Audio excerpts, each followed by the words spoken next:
उत्तर प्रदेश से अहम खबर। यूपी के ललितपुर जिले में नाबालिग लड़की की इस्मत दरी के मुलजिम एसएचओ को प्रयागराज से गिरफ्तार कर लिया गया और इस मामले में एसएचओ समेत 6 लोगों के खिलाफ मुकदमा दर्ज किया गया है।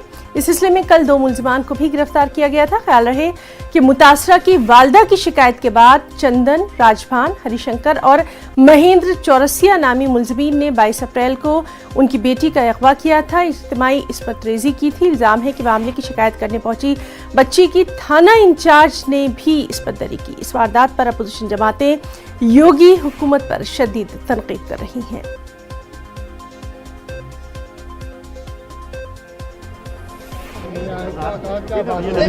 देखिए, उसकी माँ न्याय चाहती है, माँ सुरक्षा चाहती है और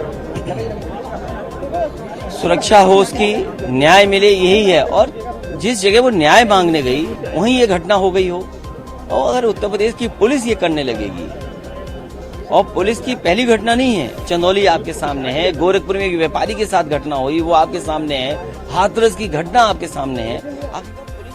सीधे रुख करेंगे लखनऊ का। हमारे साथ मौजूद है हमारे साथी तारिक कमर। तारिक कमर, आपसे जानना चाहेंगे, ललितपुर मामले पर बड़ी कार्रवाई की गई है, तफसीलात।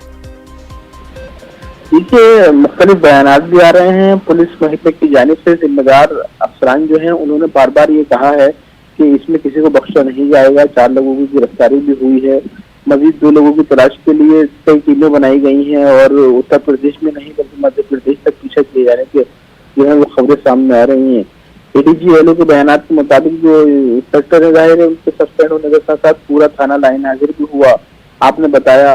और देखिए, जो एक बुनियादी बात यह है कि सियासी दबाव है जी, और लेकिन जो अवामी तरफ से दबाव होना चाहिए। हालांकि समाजी कारकुनान के भी बयान आए हैं, लेकिन अवामी तरफ से जो दबाव होना चाहिए उसका फूदान कहीं ना कहीं नजर आता है ना। जैसे कि माजी में होता था कि लोग तहरीकात चलाते थे, सड़कों पर उतर के आते थे, धरने मुजाहरे, उस अंदाज तहरीकात अगर नहीं है तो कहीं ना कहीं देखिए ये सोचने की बात है कि जैसे आवाम से उनके मुजाहरे का, धरनों का हक छीन लिया गया है तो 1-2 लोग आवाज उठाते हैं। और जाहिर है कि हिज़्ब इख्तिलाफ का जहाँ तक ताल्लुक है वो इतना मजबूत नहीं है कि फिल वक्त ऐसे कुछ कारहाय नुमाया अंजाम दे सके जिसकी बुनियाद पर हुकूमत ट्रेंड पर आए और ये कहे कि साहब अब आइंदा ऐसा नहीं होगा। देखिए, 363 हो, 376 हो, 376 भी हो, 120 भी हो, तमाम तर दफात हैं और संगीन दफात हैं, लेकिन इसके बावजूद भी हम ये देखते हैं कि इस अंदाज की जो तमाम वारदातें हैं, घटनाएं हैं, वो रुक नहीं पा रही हैं, चाहे वो चंदौली हो, जी बिल्कुल। तो बहरहाल ललितपुर इज्तिमाई आबरूरेजी मामले पर कार्रवाई की गई है और